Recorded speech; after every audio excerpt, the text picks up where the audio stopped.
y avait à Babylone, au temps du roi Moabdar,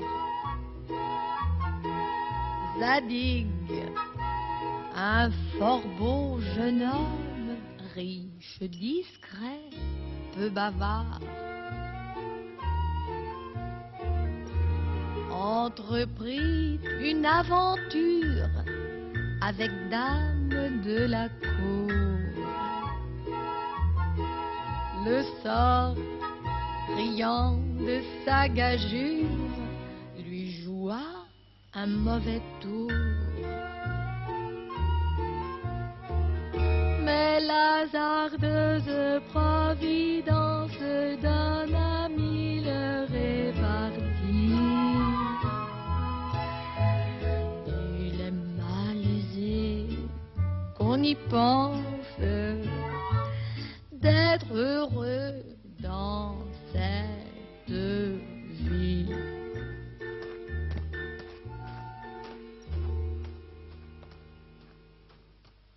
Les aventures de Zadig, de Monsieur Voltaire. Adaptation de Françoise Grund. Que vous me comblez, Sémille. Ma femme? Vous serez mon épouse? Oh, je ne puis croire à tant de bonheur. Zadig, je vous donne ma foi. Je serai vôtre jusqu'à ce que la mort nous sépare. Ciel Zadig, des hommes du Seigneur Orcan, ce fourbe dont la seule volonté est de me ravir à vous.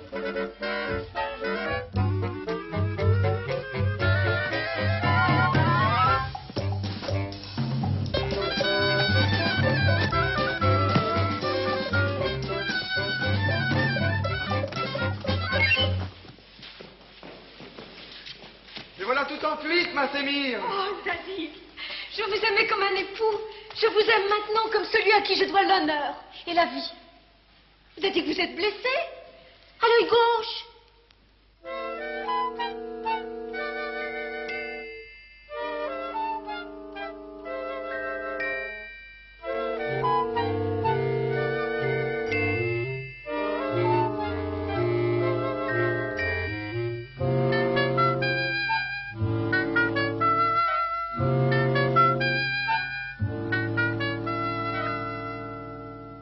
Si c'eût été votre œil droit, je vous aurais guéri.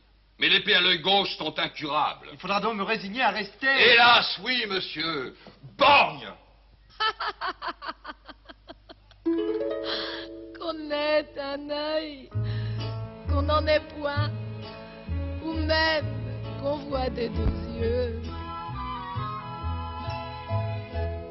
Sur cette terre où tout est vain, qu'il est difficile d'être heureux. Selon toute la logique de la science, vous auriez dû perdre votre gauche. Mais vous fites exprès, mauvais malade, imposteur, de guérir, pour prouver à mes ennemis que mon raisonnement était. Vous deviez être borgne, c'est tout. Eh bien, monsieur, on ne se moque pas impunément de la science. Et je vous apprendrai, moi. Je suis désolé, monsieur le médecin.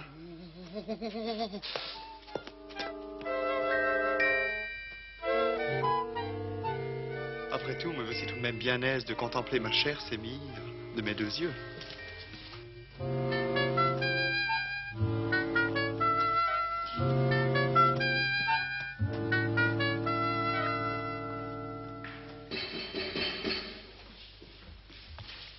Je me suis mariée cette nuit même avec le Seigneur Orcan qui se battit si bravement contre vous pour conquérir mon amour. J'ai vu une aversion insurmontable pour les bornes.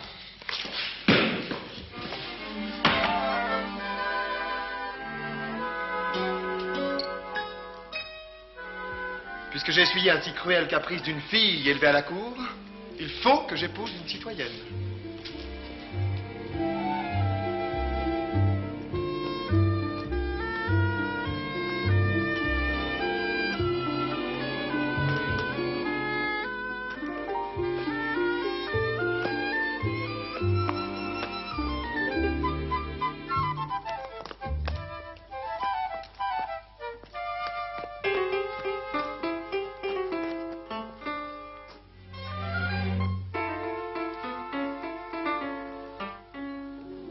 Alors, ma femme bien-aimée, rentrons chez nous, si vous le voulez bien.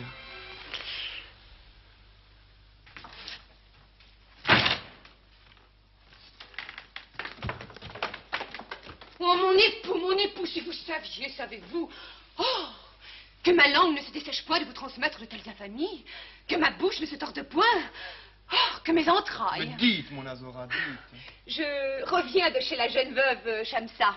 Âme charitable, je l'allais consoler, si grande, si tumultueuse, si amère était sa douleur, qu'elle jura il y a 2 nuits de demeurer en prière près du tombeau qu'elle fit élever pour son défunt, tant que coulerait l'eau d'un petit ruisseau qui passe tout près.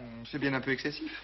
Mais peut-être après tout aimait-elle beaucoup son mari. Ah, Zadig, savez-vous à quoi elle s'occupait lorsque je l'ai vue? À quoi donc? Elle faisait détourner le ruisseau.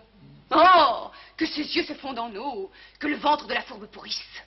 Maudite soit la mère qui l'a mis au monde. Mais tout beau, mon ami, tout beau. Voilà bien un grand courroux, vous paraissez bien vertueuse.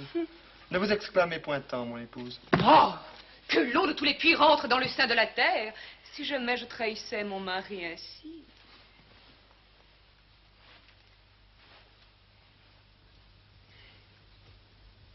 Allons souper, ma belle.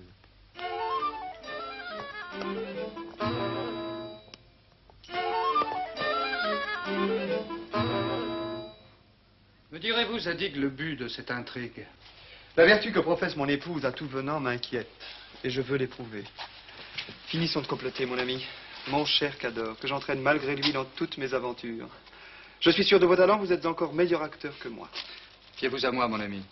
Pour donner la comédie, Mais que vois-je en vos mains? Ah, Cador. Azora est belle. Vous êtes jeune.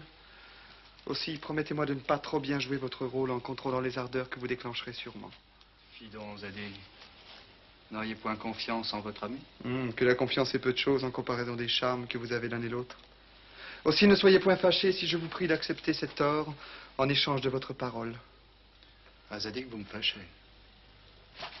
J'accepte néanmoins. La porte vient me claquer, Azora rentre de la promenade. Disparaissez et laissez-moi agir. Je souhaite pour la première fois que vous ayez tort à l'issue de notre gageure.